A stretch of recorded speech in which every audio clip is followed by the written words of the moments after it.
আমি যেটা বলেছি সেটা আমি দেশের স্বার্থ এবং বাংলার স্বার্থে রাজ্যগুলোর স্বার্থে আজকে এসেছি একা। কিন্তু আপনাকে পরিষ্কারভাবে বলছি, আপনারা বাজেটে আমাদের বঞ্চনা করেছেন, আপনারা বাংলার সমস্ত উন্নয়নের প্রজেক্ট বন্ধ করে দিয়েছেন, আপনারা বিরোধী দলের কোনো রাজ্যকে কোনো সুযোগ দেন না, এবং আপনারা আমাদের 3 বছর ধরে 100 দিনের কাজ বন্ধ, প্রধানমন্ত্রী আবাস যোজনা বন্ধ, রুরাল রোড যোজনা বন্ধ, সমস্ত কিছু বন্ধ করে রেখেছেন। এমনকি ফুড সাবসিডি পর্যন্ত দেননি।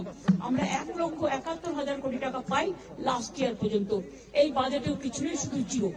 এইটুকু বলার সাথে সাথে আমার মাইকটা স্টপ করে দিয়েছে। আমি বললাম, why you discriminate, why you stop me? I am only attending. You should be happy for that. Instead of that, you are giving more scope to your party, your government, and you only me on behalf of opposition, only I am there, and you stop my mic. আপনি আমার mic বন্ধ করে দিচ্ছেন। আপনাদের এই বঞ্চনা আমি মানি না, তাই মনে রাখবেন আমি চললাম। दीदी ये बंगाल का दीदी इंसल्ट है, ये दीदी ये आपका इंसल्ट नहीं है, सब रीजनल पार्टी का इंसल्ट है।